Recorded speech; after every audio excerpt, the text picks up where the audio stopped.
Constellation de Lockheed.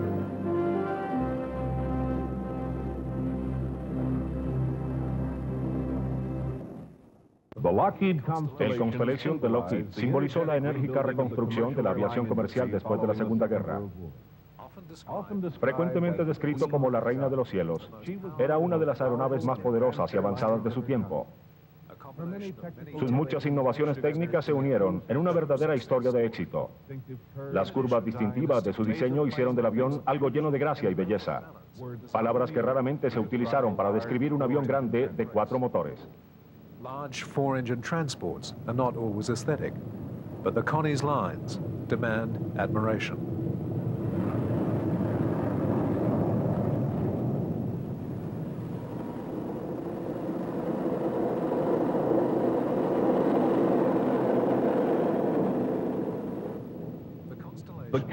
El Connie representó el pináculo del diseño del motor de pistón y abrió nuevos caminos tanto para la aviación civil como comercial. Sin embargo, en muchos sentidos, era el último suspiro de una era pasada, y la aparición de la era del jet tendió prematuramente una cortina sobre este avión espléndido.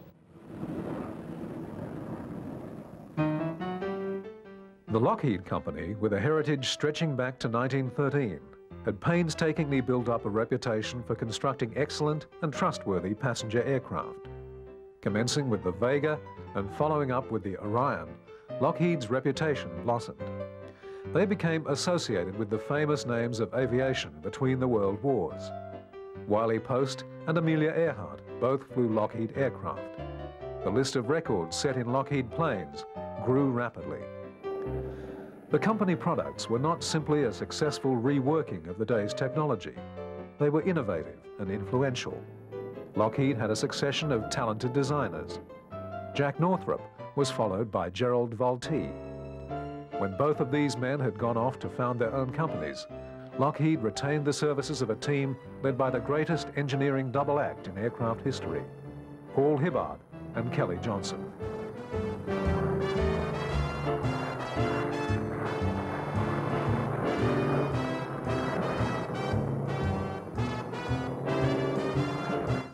Lockheed developed an excellent family of fast twin-engine transports in the Electras and the Lodestar, carrying between 10 and 14 passengers in what was, comparatively, only moderate discomfort.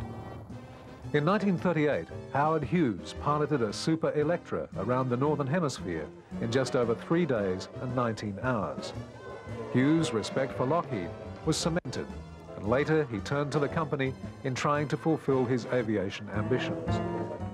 The flight of over 14,700 miles confirmed a view held by many, including Hughes, that civil airliners would be the mass transit method of the future. And to do this, the individual plane would need to carry many more people over much longer range. Lockheed had already been working towards this with their Model 44 Excalibur, designed to carry 36 passengers. They were more than receptive when Hughes approached them on behalf of his airline, TWA. He had a clear idea of what sort of plane he wanted and what it would be able to do. His basic specification was an aircraft that would fly a payload of 6,000 pounds from New York to Los Angeles non-stop in 8 to 9 hours. It would be a 4-engined pressurized luxury airliner cruising around 300 miles per hour. TWA had set the parameters for capacity and performance, but it was the Lockheed team which designed and built the plane. It drew on many successful elements of their earlier studies. The wing was expanded from that of the P-38 Lightning fighter. The triple tail, originally designed by the Douglas Company, had been tested in the Model 44 project. Kelly Johnson was intimately concerned with the new project. Here, the wind tunnel camera catches him changing the shotboard in one of the long series of model developments. Because the plane drew so much on the work done for the Model 44, it was initially referred to as the Excalibur. However, it acquired a new number, the Model 49, and soon was given a new name as well, the Constellation. Lockheed's main rivals had been leapfrogging each other in airline development. with Douglas reaping the majority of the rewards in America along the way. However, they did not have a client with the determination and checkbook of Howard Hughes to support them, and their designs were transitional rather than attempting one giant step. Lockheed had conducted a lot of relevant research and development during the 30s, and this had equipped it well to approach the new design. The company had been involved in pressurization experiments with the Army. An Electra had been modified for the tests and given the Army designation of XC-35. The plane first flew on the 7th of May, 1937.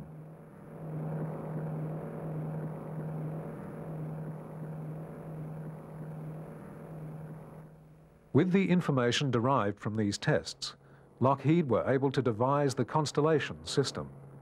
This maintained cabin pressure at ground level up to 9,000 feet and restricted pressure to that of 8,000 feet when the plane was at 20.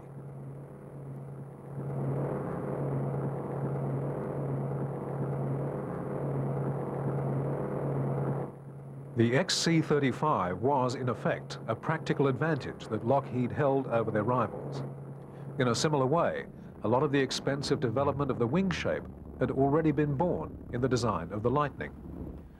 Even with these advantages, the cost per constellation quoted to Howard Hughes was, for the day, astronomical.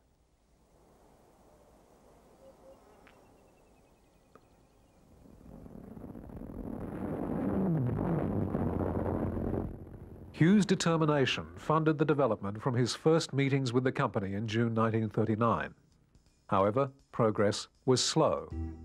Many design problems needed to be overcome in reaching the stage where production could commence.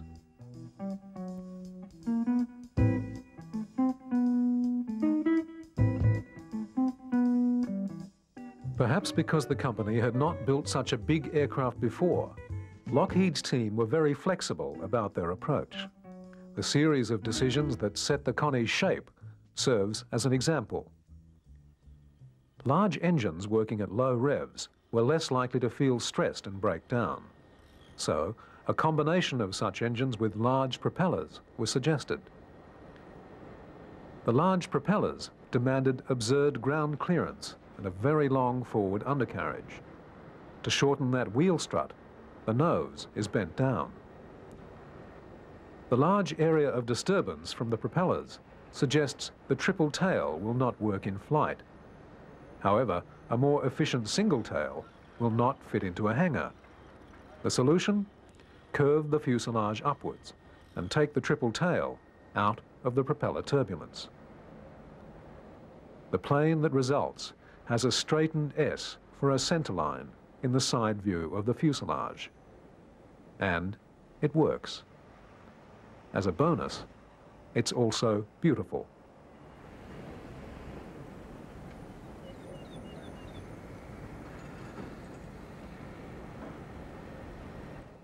The first Constellation went not to Howard Hughes Airline, but to the United States Army Air Force.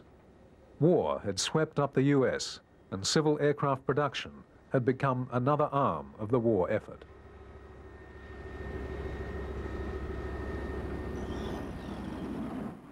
Wartime pressures delayed the Constellation further, but eventually, on January the 9th, 1943, Project 49 took to the air for the first time.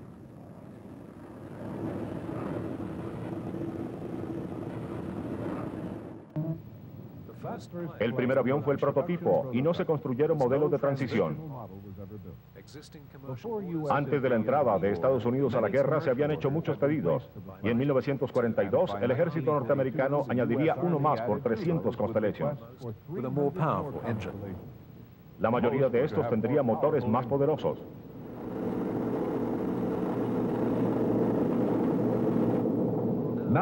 Siendo un avión militar, los primeros Constellation tendrían un número militar, el C-69.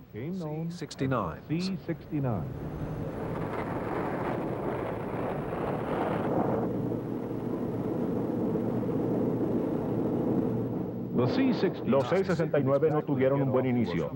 Las pruebas de vuelo se demoraron debido a problemas con los motores, y los primeros C-69 no se entregaron hasta el 29 de julio de 1943. In the time the plane was grounded, Mientras el avión estuvo en tierra, Lockheed y TWA tuvieron la oportunidad de repintarlo y hacer relaciones públicas. Incluso una parte de las pruebas se llevó a cabo en aviones con los colores de TWA, pero esto no fue nada comparado con el golpe publicitario de Howard Hughes con el segundo C-69. El avión que se demoró en la producción no hizo su primer vuelo hasta 1944. El 16 de abril, TWA lo recibió a nombre de los militares y lo pintó de nuevo con sus colores, aún teniendo el número militar. Al día siguiente, el avión decoló con Hughes en los controles, en un vuelo sin parada desde Burbank, California, hasta Washington, D.C., en una distancia de 3.680 kilómetros en 6 horas 57 minutos. Este gigantesco C-69 había mantenido una velocidad promedio de 528 kilómetros por hora, una marca respetable para un bombardero de la época. Con esto, Hughes alcanzó una victoria sorprendente en las relaciones públicas del Constellation, para satisfacción tanto de Lockheed como del ejército norteamericano.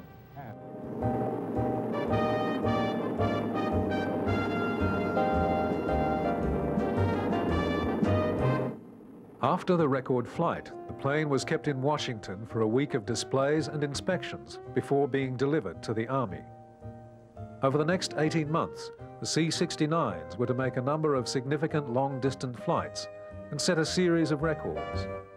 These included successive transatlantic records, reducing flight time to Paris to under 10 hours. It was evident that the Army had found in the Constellation a valuable personnel transport.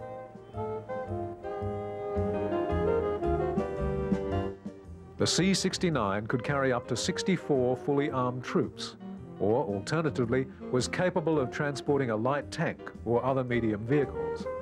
The underworked big engines returned excellent fuel consumption figures, and combined with the plane's range, speed and capacity to put the Constellation far ahead of its competitors. While this was not that relevant in 1945, it would be a telling advantage for Lockheed at war's end.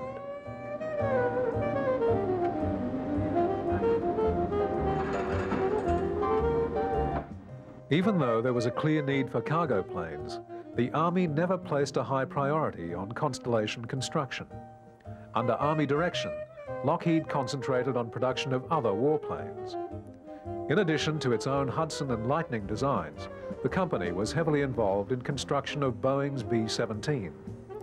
Most of Lockheed's experience with four-engine planes during the war was with the Fortresses rather than the non-belligerent Connies. Lockheed produced many thousands of aircraft during the war, but only 22 of them would be C-69s.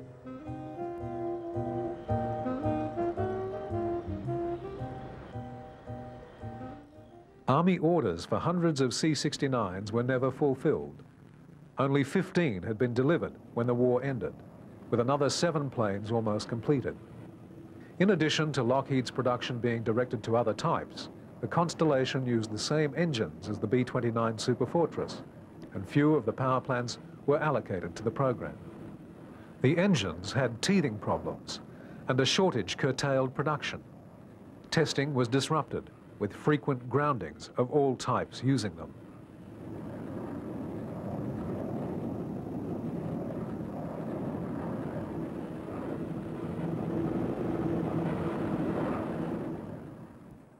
At war's end, 12 of the 15 planes delivered to the Army were declared redundant. All military orders were cancelled, and Lockheed paused to consider their options. The decision was made to go ahead with the Constellation as the company's primary product in the anticipated post-war expansion of commercial travel. While their competitors tried to rebuild bombers into airliners or upgrade their pre-war designs, Lockheed were ideally positioned with a tested and proven aircraft that was very advanced in comparison to any other type available.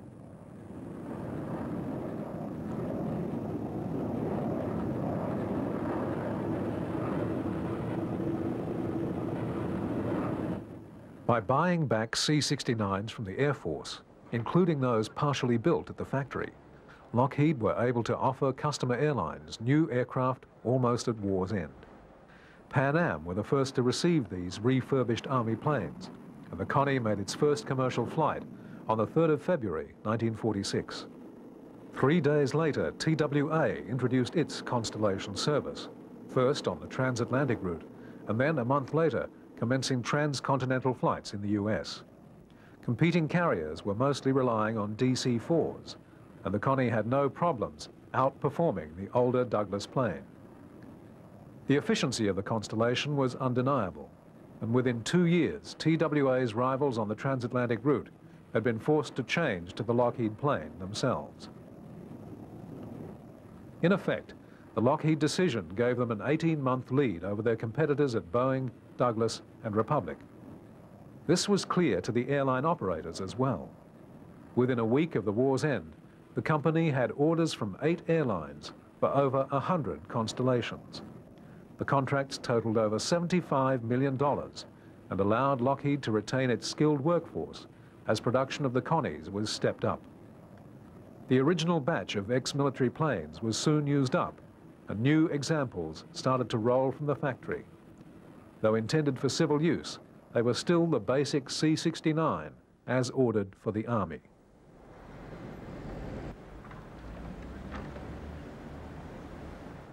The plane had reverted from its military designation to the Lockheed project number.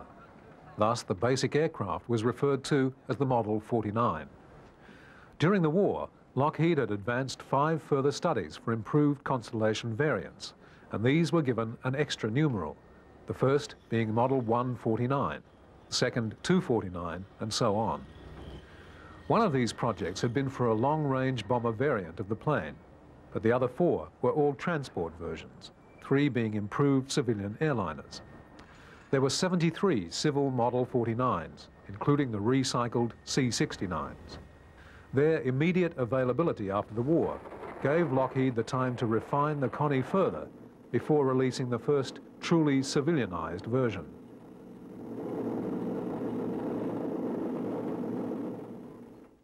For some carriers, the purchase of Constellations propelled them into the big league. KLM was one.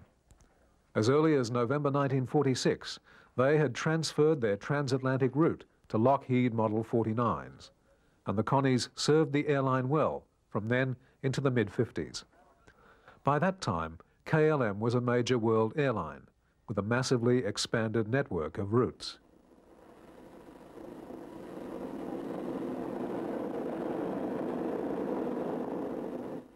Work on what was to be the first civilian production model had begun in May 1945.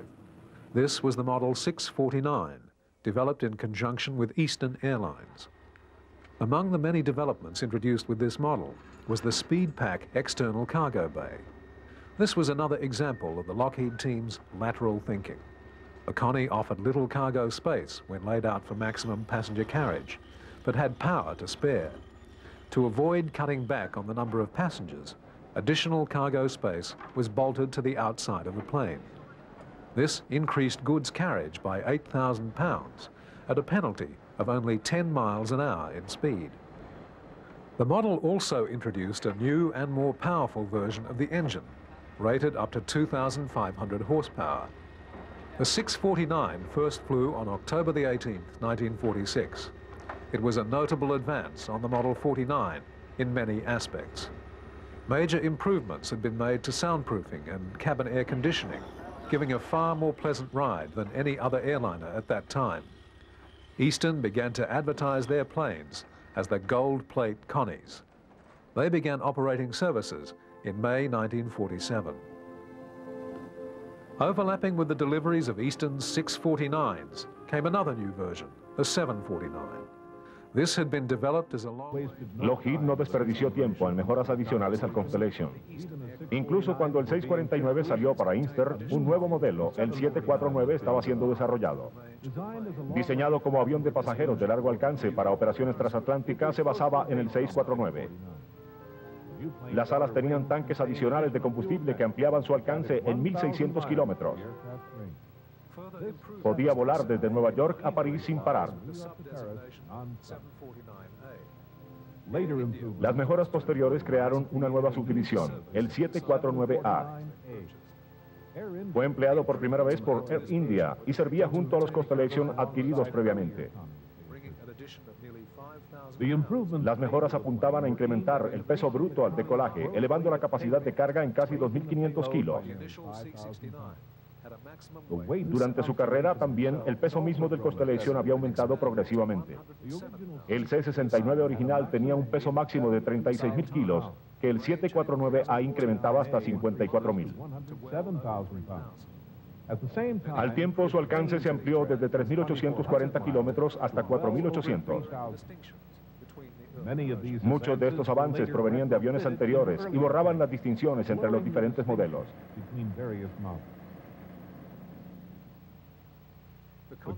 El Constellation estuvo en el pináculo de todos los aviones a propulsión de la época.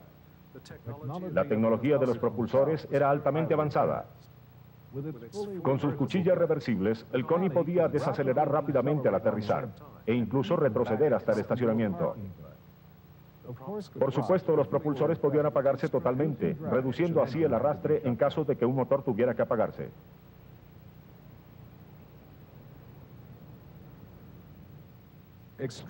El uso extremo de los propulsores de reversa al aterrizar era un espectáculo, porque el avión no solo se detenía rápidamente, sino que incluso podía ir hacia atrás.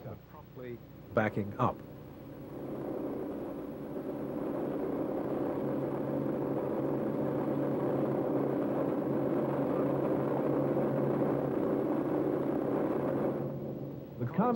Los propulsores de los Connie encajaban cuidadosamente con los gigantescos motores.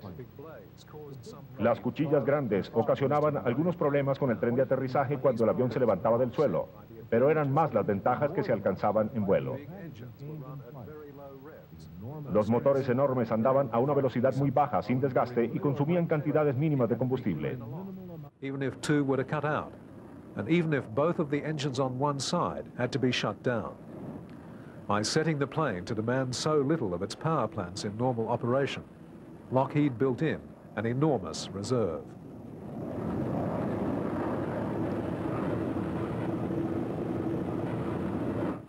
The 749A specification had originally derived from renewed military interest. The original C-69s had been a problem aircraft for the Army, due in no small part to the experimental nature of the design. The Army was well served by its large fleet of Douglas DC-4-derived C-54s and abandoned the Lockheed plane. But when, in 1948, the new US Air Force turned its attention to the Connie, it was no longer a new design that pushed the state-of-the-art under wartime handicaps. This time, the Air Force bought a minor variant of a well-proven airliner as the C-121A. Two were immediately redesignated as VIP aircraft and allocated to General MacArthur, who transferred the name of his old C-54, Bataan, and General Eisenhower, whose plane was known as Columbine. Later VIP Connies were assigned to Eisenhower after he became president and were named Columbine II and Columbine III.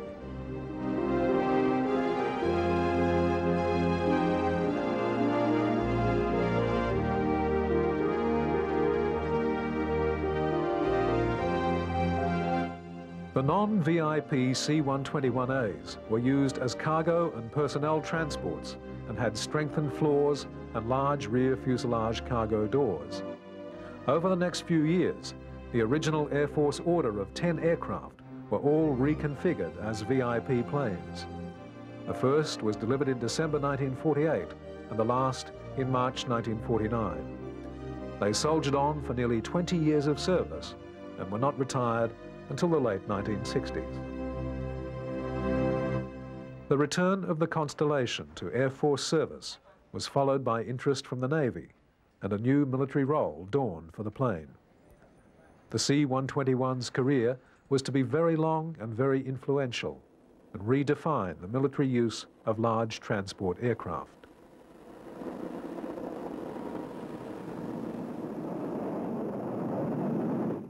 By the time of Columbine III, President Eisenhower's plane was a much different proposition from his first Constellation. In the development of this new type, the story of the Constellation returned to its beginning, to the first C-69 built. This had displayed its military number, 310309. However, its company number had been 1961, and it was as old 1961 that it was to gain its individual fame.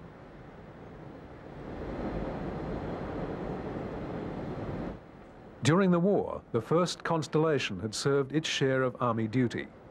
During this period, it was re-engined with Pratt & Whitney radials as an emergency-driven response to the chronic problems with the Wright double cyclone engines. After this refurbishing, the Army took to calling it the XC-69E, though it was otherwise unchanged at the end of hostilities. It was then put up for sale and bought by none other than Howard Hughes. In 1949, he sold it back to Lockheed, and a transformation began as it was turned into the prototype for Model 1049. The most obvious change was that the plane was stretched. 2 new sections of fuselage were built into it. One section before the wing added 10 feet 9 inches, and the second, behind the wing, 7 feet 8 inches. The alteration was so radical that the company marketed the plane under a new name, the Super Constellation. TWA had again been involved in the development of the plane, but Eastern Airlines had lodged its actual order first, and so they received the first Super Connies. In addition to the obvious lengthening, there were many other improvements. A better de-icing system for the wings, stiffened wing surfaces, increased fuel capacity, and more powerful engines were all incorporated. The gross takeoff weight of the plane increased by only 12%, but such was the efficiency of the design that payload increased by 40%.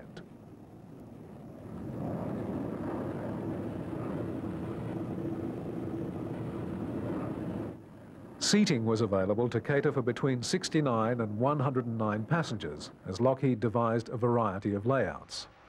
Some were designed for long-range carriers and others for commuter airlines. Other plans with fewer seats catered for routes with a higher proportion of freight or allowed the removal of the fittings to use the aircraft as a part-time cargo plane when passenger traffic was light. The company's intent was clear. The Constellation had given them a captive market they did not want to lose.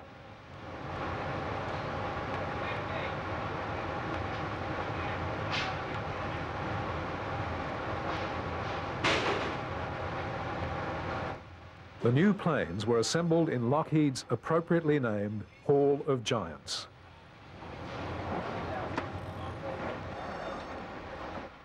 The first version had only a limited lifetime. It had been intended to give it a new and revolutionary turbo-compounded engine, but teething problems with the new power plant had led to the use of standard, though uprated, radials. The 2,700 horsepower delivered by these engines left the Constellation slower than its rival, the Douglas DC-6, and only 24 were built. Lockheed were forced to persist with introduction of the more powerful but underdeveloped new engines. Though problems persisted, the strategy paid off and sales picked up.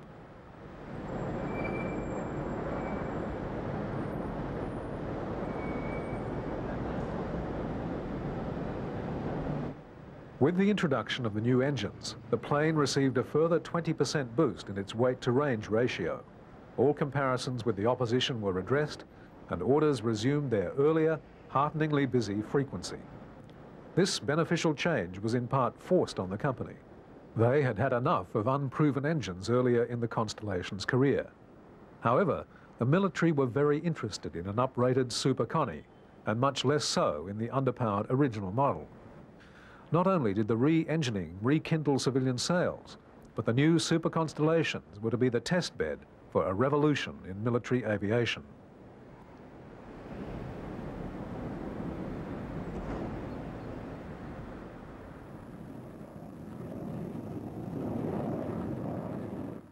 Today, the concept of aerial command posts, electronic surveillance centers and radar stations is commonplace. They've proved their worth time and again during their short career. Most of the experimentation that proved their effectiveness was conducted in Constellations, as was most of their early service. Again, old 1961 was involved in making aviation history, as with domes above and below, the original plane was used to trial the installations. The first Connies constructed as airborne radar pickets were built for the Navy. They replaced earlier rudimentary installations aboard converted World War II bombers. Aboard the planes, a crew of 22 were involved, with aircrew, radar operators and engineers. With their long range coupled to the search range of their extensive load of equipment, these Navy WV-1s proved the worth of the concept and installed it as an accepted part of naval practice. Soon, the idea spread to the Air Force.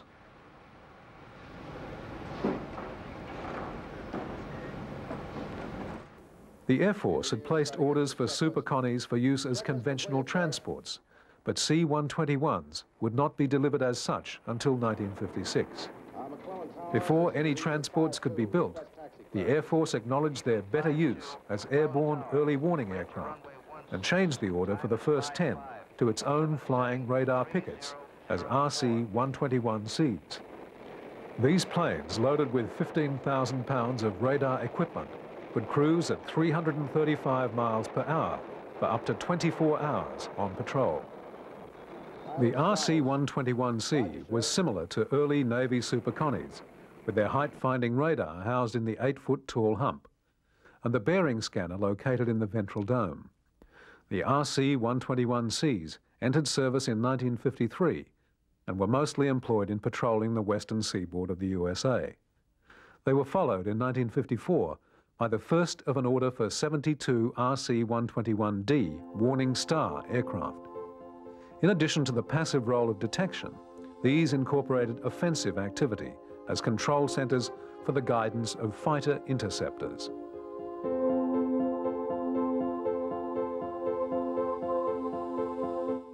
From the basis of the Warning Star, a number of options presented themselves. Once the idea of putting equipment into aircraft was digested, there was a rush of ideas about which equipment might be suited to the treatment. Advanced electronics and surveillance types multiplied. As the transport planes appeared, they were often pulled back to the factory for refit as one or another of the electronics versions. The appetite of the services for these valuable aircraft was insatiable. Over 220 of the main types alone were built, disregarding the one-offs and the small runs. Most of these planes were also completely re-equipped at least once in their lifetime.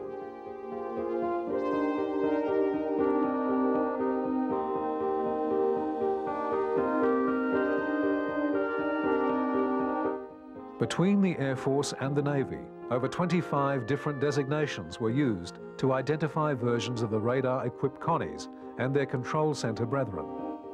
In addition to proving the concept and paving the way for their successors, these constellations also performed very real service in an era when there was no other practical solution. At the height of the Cold War, when hostility and distrust often combined in equal degree to form policy, a calmer picture of reality was maintained by these electronic eyes in the sky.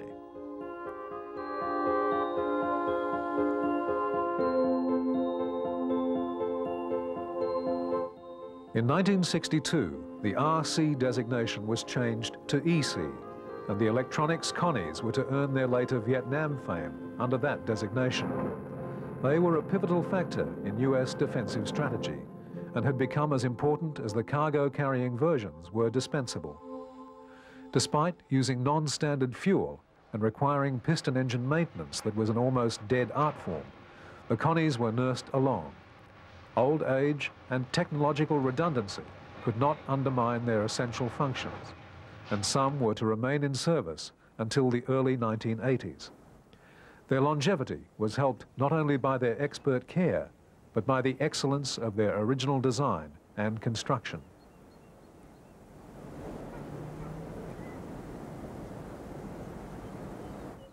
The jet age was, however, drawing in on the Constellation's career. It was obvious that the introduction of jet airliners would change the whole market expectation, and Lockheed were determined not to be left behind. Aware of the limitations of early jet technology, they set about refining a system of compound engines, or jet props, using jet engines to drive propellers.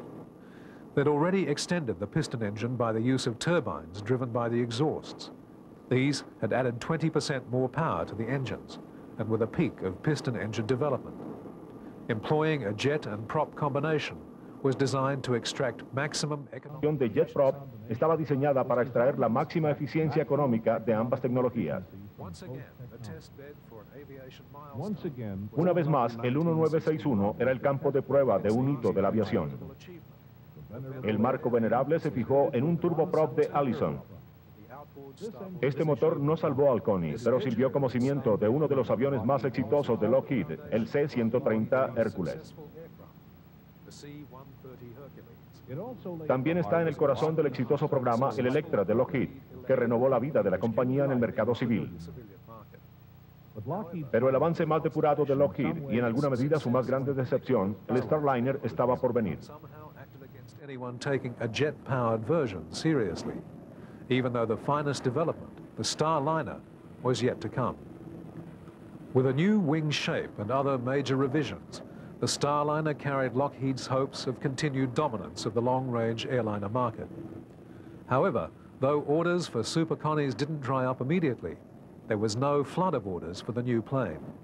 Only 44 of this vastly improved version were built, and most were phased out of service relatively quickly, being replaced by jets.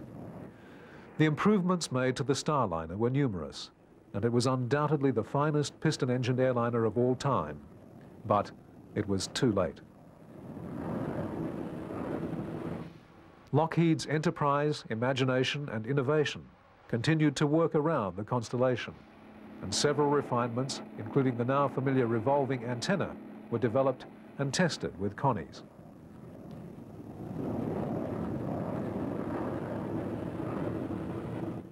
The new development of the Starliner gave Lockheed a new proposal to put to the Air Force, and the company invested considerable time and money sorting out the best package it could develop around the plane.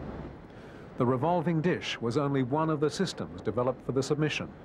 With turboprops, extended range, specialized layouts, and a large number of new features and improvements, the Starliner was being prepared for what would be the next sales opportunity. By then, the success of the airborne radar and control planes demanded that a fleet of such aircraft be maintained. The aging C-121s would need replacement.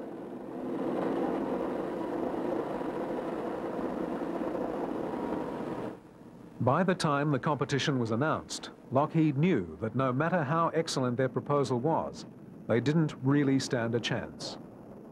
Hard on the heels of the formal call for tenders came the specifications, and these confirmed Lockheed's fears. Time had stolen a march on the military Starliner, as well as the civilian version. The Air Force was not just in the market for a replacement for their Constellations. To be more precise, they were in the market for a jet-powered plane. The Boeing company had the world's best such aircraft on its catalogue, developed for the Air Force as a jet tanker, the KC-135. The result was a foregone conclusion.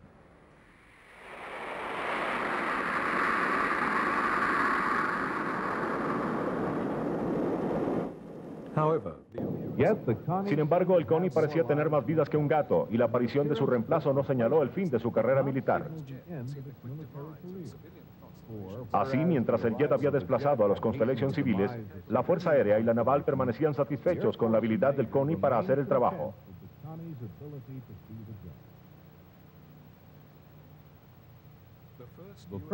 El primer C-121S de la Fuerza Aérea de Estados Unidos, basado en el escenario asiático, llegó a Tailandia en abril de 1965.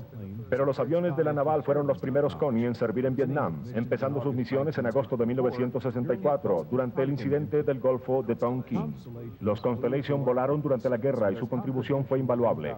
Desempeñaron una miríada de funciones, muchas de las cuales se desarrollaron y probaron en respuesta al combate que rugía en tierra. Around them. The big plane's commodious fuselages saw many refits. The variety of Constellations deployed to Vietnam illustrates the way the big planes had taken on so many roles for the services. Their main work was as airborne early warning aircraft, but they were also used for a number of other missions. A few cargo versions were used, primarily for aeromedical evacuation and as passenger planes. However, beyond that, the specialist electronics planes filled a number of roles. One of these was the relay of data from sensors scattered along the North Vietnamese supply routes as part of Operation Igloo White. To have diverted the jets to these tasks when they were needed as refueling tankers would have been highly impractical, and the Connies, available and reliable, soldiered on.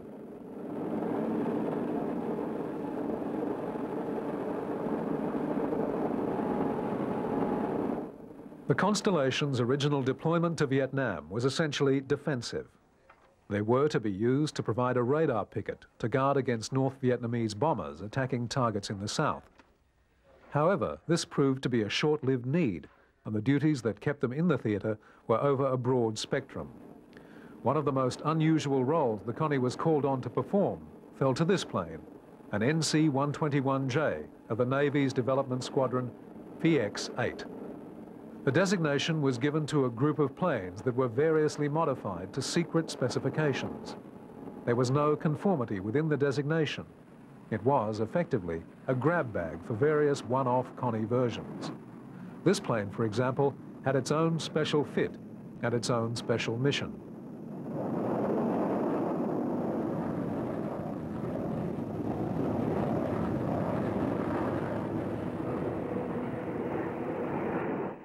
The equipment fitted to this plane was definitely non-standard in military terms.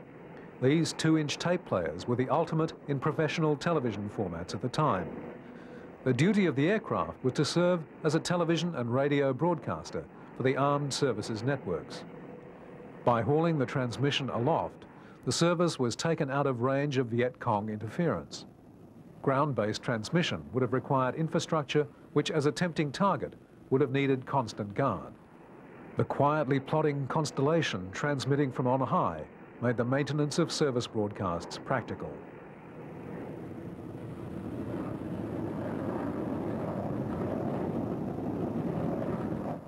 Of course, most of the Constellation activity in Vietnam was far more actively involved in the conflict, with the most important work being performed in monitoring the North Vietnamese. As soon as operations over the North began, the Constellations became essential factors in the struggle. As the war went on, their role gradually evolved from passive to active involvement. Operating over their own ground, the North Vietnamese MiGs were given very accurate information about the whereabouts of US aircraft in their airspace. This advantage was at first simply countered by the operations of the US radar planes, which were able to relay similar information about MiG activity to the American strike aircraft. As the war went on, the Connies increasingly assumed a more active role, making direct contact with American fighters and guiding them in attack on any North Vietnamese activity. When the North became better equipped with missiles, the Connies were able to fix the location of any SAM site radars that were operating. This served two purposes. It warned aircraft in the area to expect trouble, and it led the Iron Hand Weasels to attack the sites. The last Constellation operations in the theatre were flown in May 1974.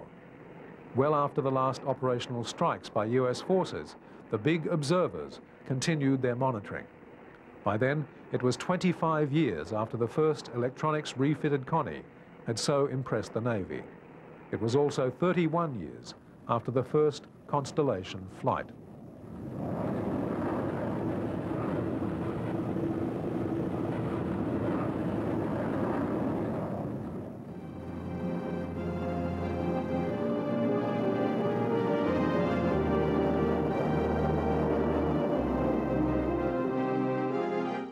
When the Constellation was at its peak, the axe fell. They were forcibly retired from service long before they wore out. The major airlines were forced, partially for reasons of prestige, to abandon props. The Connies had been the key to the establishment of long-distance civil traffic after the war, but business has no place for soft sentiment, and they were abandoned quickly. By the early 60s, the civil career of the Constellation had moved to small airlines and lesser routes. There they continued to work for many years. Gradually, they became relegated to cargo, and then lingered further as isolated crop dusters and fire tankers. The military career lasted much longer, with the last Navy Constellation being retired in June 1982. The last Constellation built had been delivered in 1958. 856 Connies were made in 16 years of production. Their career stretches from World War II to the Space Shuttle. They were, throughout their career, used as test beds for a multitude of developments. The results of this service are still seen in use in both military and civil aviation today. One of the most beautiful aircraft ever produced, time reduced their worth to their weight in metal. Very few escaped the scrap merchants, and now they're treasured museum pieces.